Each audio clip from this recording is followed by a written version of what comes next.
Satrio Jiwandono. Selamat sore Mas Budi. Selamat sore Mbak Nana, suara bisa terdengar? Bisa, oke. Ada Wasekjen PDI Perjuangan Arief Wibowo. Selamat sore Mas Arief. Selamat sore. Dan Direktur Eksekutif Indikator Politik Indonesia Burhanuddin Muhtadi. Selamat sore Mas Burhan. Sore. Oke, saya mau ke Mas Budi terlebih dahulu ya. Mas Budi, dalam pertemuan dengan relawan Jokowi Gibran di Solo beberapa hari yang lalu, Pak Prabowo secara terbuka sempat menanyakan peluang Gibran menjadi cawapresnya. Itu di depan para relawan ya, yang kemudian mayoritas setuju dengan ide pasangan Prabowo Gibran. Jadi Gerindra serius ya mempertimbangkan Gibran sebagai cawapres? Ya saya rasa gini ya, pertama-tama terima kasih atas undangannya Mbak Nana. Ya kita jelaskan bahwa dalam suasana kekeluargaan di mana Pak Prabowo juga menerima teman-teman relawan yang memberikan dukungan kepadanya, saya rasa Pak Prabowo juga mendengarkan masukan-masukan dari seluruh elemen masyarakat. Mungkin kan beberapa waktu ada ya suara-suara ataupun ide-ide gagasan yang timbul dari kalangan masyarakat yang menyuarakan Pak Prabowo dan Mas Gibran. Tapi kita melihat kenyataannya saja bahwa kita ketahui undang-undang pemilu yang kita semua berpedoman bahwa untuk capres-cawapres kan ada batas usia umur yaitu 40 tahun. Dengan demikian kan saya rasa secara konstitusi itu tidak memungkinkan gitu Nana. Jadi kami melihatnya bahwa ini adalah ya kan rangkaian kegiatan Pak Prabowo dari Pekalongan ke Solo, besoknya mau ke Pacitan, dan ya sebagai Menteri Pertahanan dan Kepala Daerah menerima Menteri Pertahanan, saya rasa itu hal yang biasa. Bukan cuma sama Pak Prabowo, saya yakin Mas Gibran juga menerima tokoh-tokoh lainnya juga selaku menteri-menteri lainnya. Misalnya Pak Airlangga dan seterusnya. Itu kira-kira Mbak Nana. Oke, Mas Budi, bahwa ini terhalang konstitusi ya, ide menggabungkan antara Pak Prabowo dengan Mas Gibran. Nanti saya akan bahas soal konstitusinya ataupun soal dasar hukumnya. Tapi kalau tidak terhalang konstitusi, artinya Gerindra mempertimbangkan mengambil Mas Gibran sebagai cawapres? Ya kita sekarang sih ya melihat apa yang sudah kita kerjakan selama ini. Kan kita juga sekarang lagi berkoalisi kerjasama politik dengan teman-teman PKB. Ya apapun itu kami kader Partai Gerindra, kader PKB menyerahkan sepenuhnya kepada Pak Prabowo dan Pak Muhaimin Iskandar selaku pucuk pimpinan kami untuk menentukan nanti untuk pasangan capres-cawapres itu akan seperti apa, Manan. Oke, baik. Mas Budi, saya harus minta konfirmasi Anda ya. Sebetulnya kami dengar ini bukan pertama kali Pak Prabowo menawari Mas Gibran sebagai cawapres. Pada Lebaran hari pertama di rumah Pak Jokowi di Solo, secara langsung kabarnya Pak Prabowo mengajukan nama Mas Gibran sebagai cawapresnya kepada Presiden Jokowi. Itu betul nggak Mas Budi? Mbak Rana, saya tidak hadir dalam acara tersebut, jadi saya tidak bisa mengkonfirmasi hal tersebut, Mbak. Tapi kan Anda sebagai jubir, sebagai ponakannya Pak Prabowo, masa nggak mendapatkan informasi itu, Mas Budi? Jujur saja nggak, Mbak Nana, karena Pak Prabowo itu di Solo, saya di tempat lain. Saya tidak mendapatkan informasi tersebut. Oke, saya mau ke PDI Perjuangan. Mas Arief, bagaimana kemudian PDI Perjuangan menanggapi wacana duet Prabowo Gibran yang tadi disampaikan oleh Mas Budi ini salah satunya muncul dari aspirasi relawan, aspirasi masyarakat? Jadi kan sudah dijelaskan itu. Waktu Mas Gibran dipanggil di PP Partai, diberi masukan, nasihat, bahkan ada titipan dari Ketua Umum, Megawati Soekarno. Dan kesimpulannya justru Mas Gibran sendiri yang menegaskan bahwa Mas Gibran akan tetap tegak lurus sesuai arahan Ketua Umum, ya Ibu Megawati Soekarno Putri. Jadi jelas, kalau tegak lurus dan sesuai arahan Ketua Umum sudah pasti PDI Perjuangan menetapkan Ganjar Pranowo sebagai calon presiden.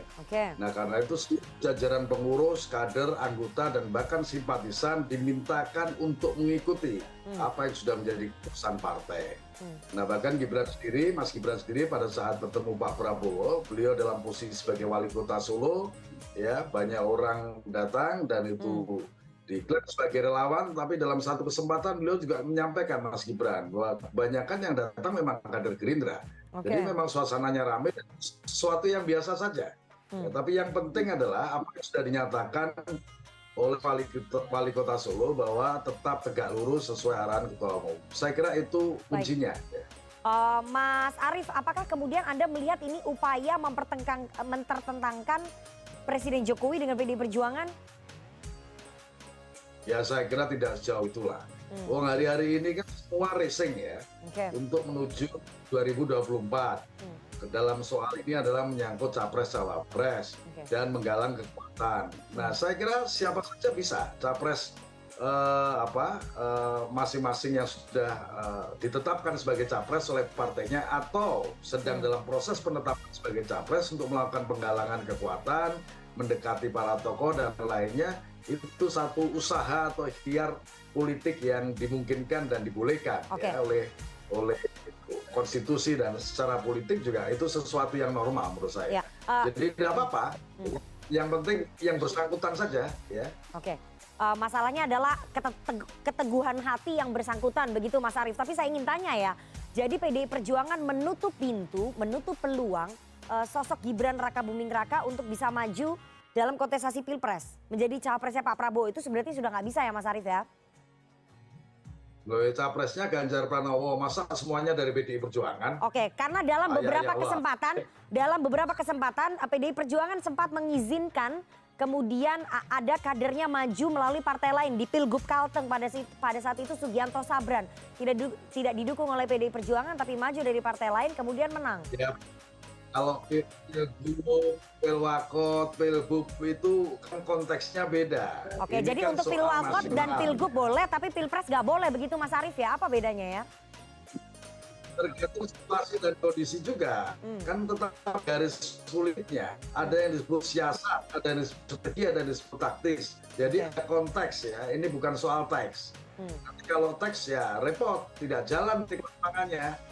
Jadi saya kira kita apa yang menjadi pertemuan tersebut ya, pesan Ketua Umum seperti apa, masukan dan nasihat Dewan Pimpinan Pusat Partai kepada Mas Gibran seperti apa. Dan justru paling penting adalah pernyataan Mas Gibran sendiri. Tetap tegak lurus sesuai arahan Ketua Umum PDI Perjuangan Ibu Megawati Soekarno Putri. Itu keteguhan hatinya Mas Gibran diuji. Nanti saya akan masuk lebih dalam ke landasan hukumnya. Tapi saya mau ke Mas Burhan terlebih dahulu. Mas Burhan, meskipun sulit, saya tidak bilang mustahil ya. Karena politik itu the art of possibility. Semuanya serba mungkin, semuanya serba cair. Sosok Gibran ini memenuhi kriteria cawapres untuk Pak Prabowo. Karena banyak yang bilang ini saling melengkapi dari generasi tua dan generasi muda. Mas Burhan melihatnya seperti itu? Ya, begini Rifana ya, kalau dari sisi aturan normatif itu clear. Per hari ini tidak ada peluang buat siapapun yang usianya di bawah 40 tahun termasuk Gibran untuk bisa dicapreskan atau dicawapreskan oleh partai politik.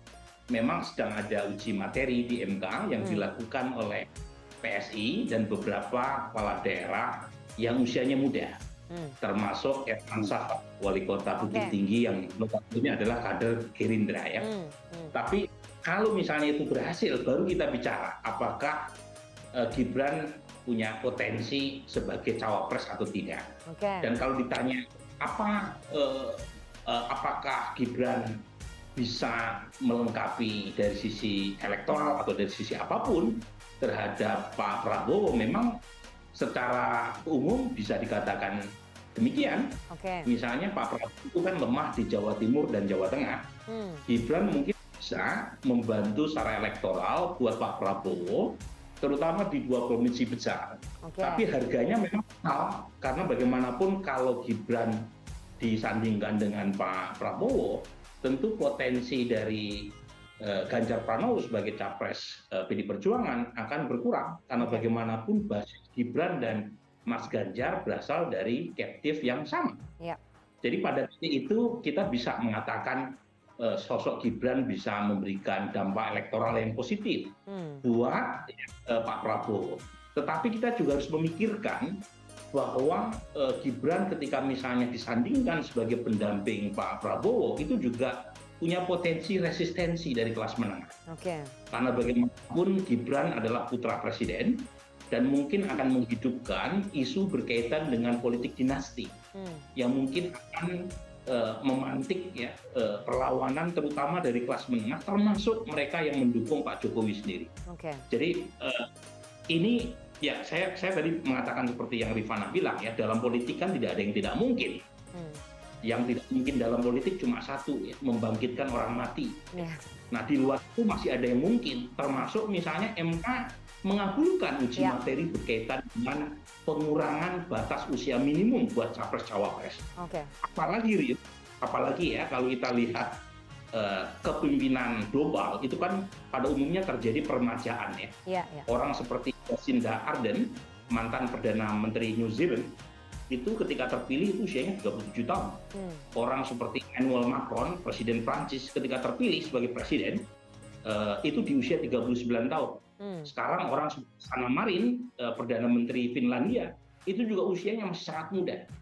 Tetapi lagi-lagi fenomena global itu kan tidak serta-merta bisa kita terapkan di sini karena ada aturan normatif yang masih menghalangi figur muda untuk tampil sebagai orang nomor 1 atau nomor 2. Cuma lagi-lagi aturan normatif itu sendiri sudah diakui oleh Presiden Jokowi bahwa Gibran secara umum terlalu muda, belum bisa sesuai dengan aturan normatif. Yang kedua adalah baru 2 atau 3 tahun sebagai wali kota Solo. Tapi dalam politik lagi-lagi kita tidak hanya bisa menilai apa yang tampak.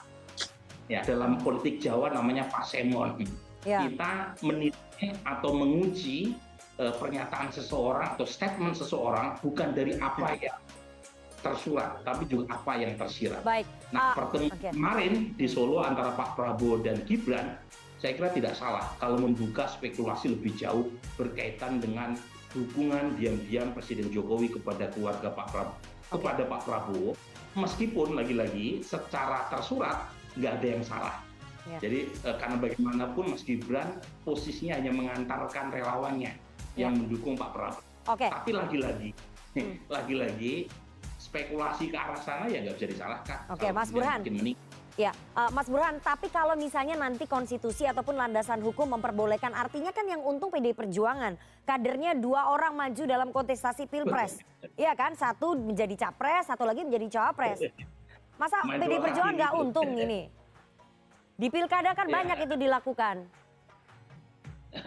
Nah, lagi-lagi sih kalau melihat dari sisi itu bisa saja. Ini bentuk permainan, kita sebut saja ya, bentuk keuntungan ya secara elektoral buat PDI Perjuangan. Siapapun yang menang, PDI Perjuangan untung. Kalau misalnya Gibran berpasangan sama Pak Prabowo. Tapi saya sih lihat per hari ini secara normatif tidak terbuka. Kita berpatokan sama normatif aja dulu. Terlepas nanti MK mengambil keputusan seperti apa, setiap makhluk politik itu pasti punya rasionalitas untuk bisa masuk akalkan setiap langkah politik yang mereka ambil. Oke. Apakah kemudian Mas Gibran punya rasionalitas itu? Nanti waktu yang akan mengukur. Tapi saya mau kembali lagi ke Gerindra. Mas Budi, tadi sudah disebutkan ya oleh Mas Burhan bahwa saat ini ada gugatan uji materi ke MK tentang Undang-Undang Nomor 7 tahun 2017 tentang pemilu. Soal batas usia cawapres yang harusnya 40 tahun digugat menjadi 35 tahun. Yang menarik, ini yang mengajukan gugatan ternyata selain PSI ada 2 kepala daerah, 1 wali kota Bukit Tinggi, 1 lagi wakil bupati Lampung Selatan. Dua-duanya adalah kader dari Partai Gerindra. Artinya Gerindra berkepentingan bahwa batas usia cawapres di 35 tahun. Ini memberikan celah kepada Mas Gibran. Begitu motifnya, Mas Budi? Saya kira nggak bisa diartikan begitu juga yang mana. Saya rasa ini ya kepala-kepala daerah yang muda-muda ya juga mungkin ini sebagai catatan kita ke depan. Kita tadi Mas Burhan juga sudah menjelaskan ya di negara-negara lain banyak tokoh-tokoh muda yang mampu ya memimpin sebuah negara. Tapi itu kita nggak usah bicara ke sana dulu lah Mbak. Yang penting kan kita tahu aturan yang sekarang ada itu seperti apa. Ya sudah ada, ya sudah jelas, kita berpacu kepada undang-undang pemilu dan sudah jelas di situ untuk kita sekarang fokus terhadap apa yang diperbolehkan sekarang. Kita tentu sebagai aspirasi anak-anak muda yang mau mempersembahkan tenaga dan pikirannya untuk bangsa dan negara di kancah politik nasional, ya ini sebagai catatan untuk kita bersama bahwa sudah bisa diberikan jalan untuk anak-anak muda berkiprah di politik nasional. Tapi sekali lagi Kita sekarang belum ada keputusan apa-apa, kita tetap fokus kepada aturan yang ada. Oke, Mas Budi, tapi perintah kepada 2 kepala daerah untuk mengajukan gugatan uji materi ke MK itu datangnya dari DPP Partai Gerindra yang kami dengar. Dari salah satu petinggi Partai Gerindra. Anda membenarkan itu nggak? Kan nggak mungkin kepala daerah dari partai Anda kemudian mengajukan gugatan uji materi tanpa ada perintah. Ya mungkin Mbak Nana juga harus mengklarifikasi ke sumbernya Mbak Nana, mungkin lebih canggih daripada saya. Oke, jadi nggak ada perintah dari partai ya untuk mengajukan gugatan uji materi? Setahu saya tidak, Mbak. Oke, jadi fungsinya apa mengajukan gugatan uji materi secara spesifik soal usia cawapres ini apa? 2 kader Gerindra loh, bukan kader partai lain. Loh, itu tadi kan kita bisa lihat aja kan anak-anak muda ini punya gagasan, punya ide, dan mungkin mereka berpikir lah ini mungkin sudah waktu kita menyuarakan sebagai gagasan anak muda untuk lebih mendapatkan ruang, jadi tidak dibatas-batasi apakah itu kepala daerah tapi juga presiden juga nanti satu hari bisa diperbolehkan. Ini kan suatu ide, sebuah perdebatan yang menarik yang untuk kita bisa cermati bersama. Dan siapa tahu ya ke depan nanti itu memang diberikan ruang. Tapi sekali lagi saya katakan.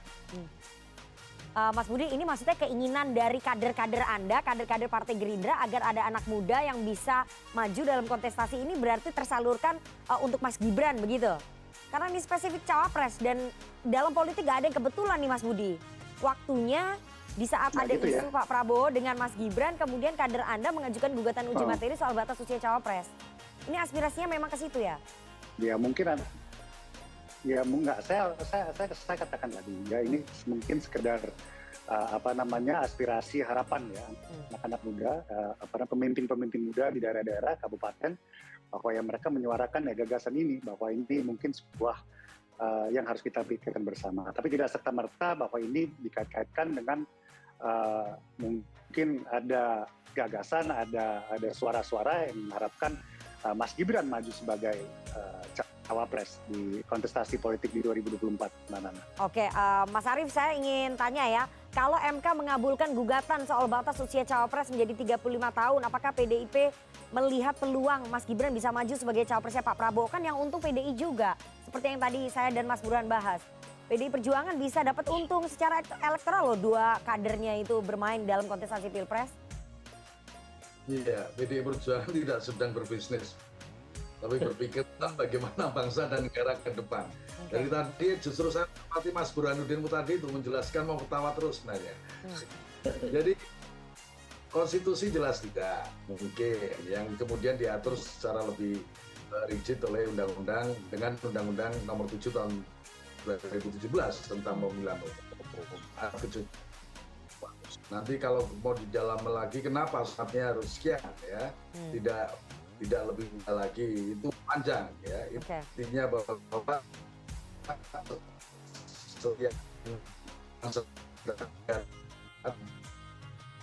ini harus memiliki proses dan pengalaman yang dinilai secara umum adalah relatif memadai, kedewasaannya, kepemimpinannya, keluasan pengetahuan dan wawasan, dan banyak hal yang termasuk. Dan maka selalu saja dari dulu penentuan batas umur itu untuk calon pemimpin setingkat nasional itu diambilkan adalah keumuman ya, yaitu 40 tahun minimal. Tapi itu bisa saja diperdebatkan. Tapi PDI Perjuangan juga tidak pernah menghalangi orang muda untuk maju. Justru kita berharap orang-orang muda di partai, terutama PDI Perjuangan, bisa maju ya lebih baik dari generasi sebelumnya.